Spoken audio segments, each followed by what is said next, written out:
প্রিয় ভিউয়ার্স, আসসালামু আলাইকুম। আশা করি আপনারা সবাই ভালো আছেন। আজকের ভিডিওতে আমি আপনাদেরকে যে ইনফরমেশনটা দিব সেটা হচ্ছে যে পেন ড্রাইভ সম্পর্কে। পেন ড্রাইভ এটাকে আপনি ইউএসবি ফ্ল্যাশ ড্রাইভও বলতে পারেন। বর্তমান সময়ে যে সমস্ত ডিভাইস আমাদের খুব কাজে লাগে, বিশেষ করে যারা কম্পিউটারের সঙ্গে আছেন, কম্পিউটার নিয়ে নাড়াচাড়া করেন, তার মধ্যে একটা ডিভাইস হচ্ছে এই পেন ড্রাইভ। তো আমরা হয় কি যে সহসাই টুকটাক যখন দরকার হয় একটা দুইটা তিনটা চারটা করে পেন ড্রাইভ কিনতে কিনতে আমাদের বাসায় বা আমাদের ব্যক্তিগত প্রয়োজন অনেক পেন ড্রাইভ হয়ে যায়।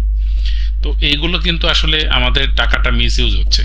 সো যখন যেভাবে দরকার হচ্ছে, যে সাইজটা দরকার হচ্ছে, এভাবে কিনি। তো আমি বলবো যে বর্তমান সময়ে এসে একটা পেন ড্রাইভ কেনার ক্ষেত্রে আপনাকে কোন কোন বিষয়গুলো মাথায় রাখতে হবে যাতে আপনার এই পেন ড্রাইভ কিনতে গিয়ে টাকার কোনো মিস ইউজ না হয় এবং আপনি ঠিক আপনার প্রয়োজনীয় সকল চাহিদাকে পূর্ণ করে আপনি পেন ড্রাইভ কিনতে পারেন, যেটা আপনাকে পারফেক্টলি সাপোর্ট দেয় বা হেল্প করে।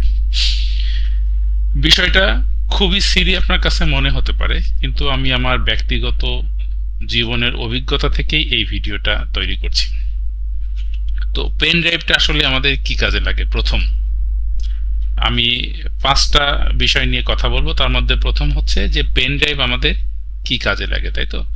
তো পেন ড্রাইভ হচ্ছে আমাদের ডাটা ট্রান্সফারের জন্য এক কম্পিউটার থেকে আরেক কম্পিউটারে বা কম্পিউটার থেকে ল্যাপটপে। এমন হতে পারে যে কম্পিউটার থেকে কোনো জিনিস নিয়ে আপনি মোবাইলে নেবেন বা মোবাইল থেকে কম্পিউটারে নেবেন, বা একটা পেন ড্রাইভ দিয়ে আপনি বুটেবল একটা ডিস্ক তৈরি করবেন যেটা দিয়ে আপনি উইন্ডোজ দিবেন। তো পেন ড্রাইভের গতিটাও আপনার কিন্তু ভালো হতে হবে।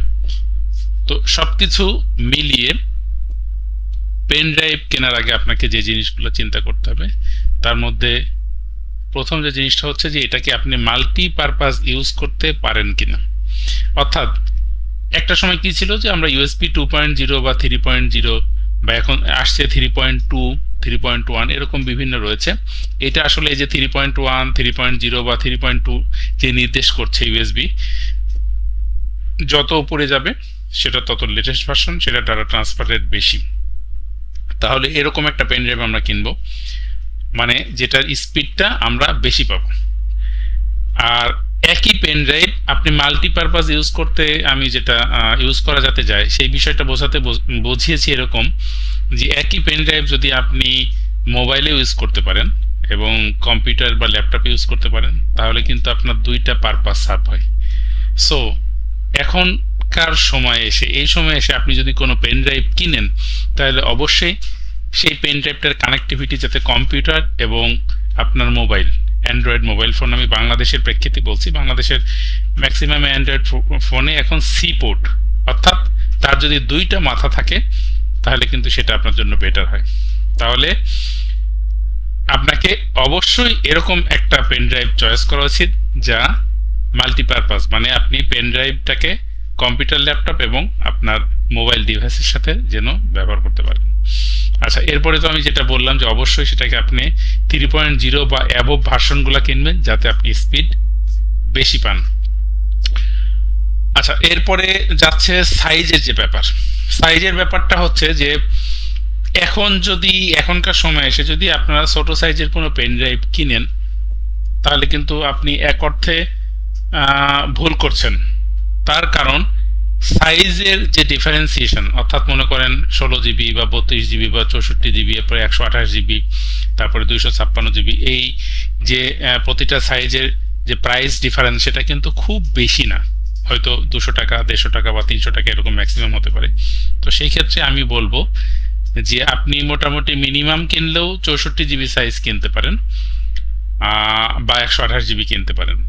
তো 128 জিবি যদি আপনি কিনেন, তাহলে সেক্ষেত্রে কি হবে, 128 জিবি দুইটা পেন ড্রাইভ থাকলেই কিন্তু আপনার পারপাসটা সার্ভ হয়ে যাবে। কারণ 128 জিবি পেন ড্রাইভ ম্যাক্সিমাম বর্তমান সময়ের মোবাইল ফোন এবং কম্পিউটারগুলো চিনতে পারে। কিন্তু অনেক সময় দেখা গিয়েছে যে অনেক ডিভাইস আছে যার বায়োসগুলো 256 জিবি চিনতে পারছে না। তো সেই ক্ষেত্রে সেই পেন ড্রাইভ দিয়ে কাজ করা কিন্তু আপনার জন্য কষ্টকর হয়ে যেতে পারে বা দুরূহ হতে পারে। সেই জন্য 128 জিবি ম্যাক্সিমাম বর্তমান সময় কিনতে পারেন দুইটা, বা 64 জিবি থেকে শুরু করতে পারেন। তো আমি যে কথাটা বলছিলাম যে কেন আপনি সি পোর্ট সহ, মানে সি পোর্ট এবং ইউএসবি পোর্ট সহকারে পেন ড্রাইভ কিনবেন। কারণ দেখেন, আপনার বাসায় একটা কম্পিউটার আছে, শুধু একটাই কম্পিউটার আছে ধরলাম, সেখানে আপনার উইন্ডোজটা ক্র্যাশ করেছে।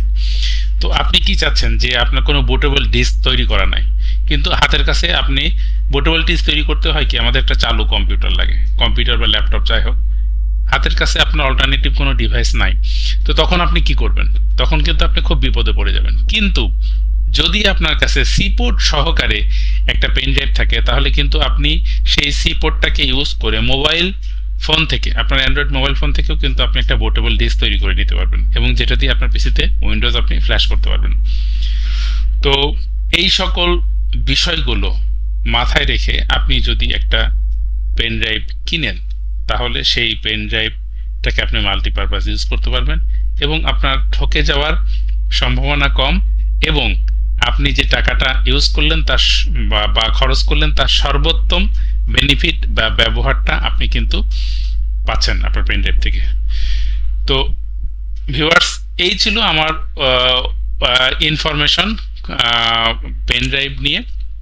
যদি ভিডিওটা আপনাদের কোনো কাজে লাগে, তাহলে অবশ্যই লাইক, কমেন্টস, শেয়ার করবেন। আর আমার চ্যানেলে যদি নতুন হয়ে থাকেন, তাহলে অবশ্যই সাবস্ক্রাইব করবেন।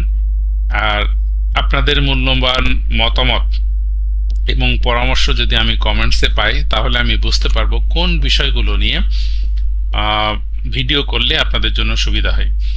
তো আমি খুব বেশি বেশি আপনাদের কমেন্টস চাই, পরামর্শ চাই, সেটা যে ধরনেরই হোক না কেন। সবসময়ের জন্য আপনাদের পরামর্শগুলো আমার কাছে সাদরে গৃহীত হবে, এবং আমার ডিসিশন নিতে সুবিধা হবে যে আপনাদের নলেজ, মানে নলেজ বাড়ার ব্যাপারে বা নলেজ গেইন করার ব্যাপারে কোন বিষয়টা নিয়ে আমাকে ভিডিও তৈরি করতে হবে। তো আমি ইদানিং কিন্তু রেগুলার বেসিস একটা ইনফরমেশনাল ভিডিও তৈরি করে দেওয়ার চেষ্টা করছি, যাতে আপনারা কম্পিউটার রিলেটেড ইনফরমেশনের সাথে আপডেট হতে পারেন। তো ইনশাল্লাহ আগামী ভিডিওতে আবার দেখা হচ্ছে। আজকের মতো এখানে শেষ করছি। আপনারা ভালো থাকবেন। খোদা হাফেজ, বাই বাই, টাটা।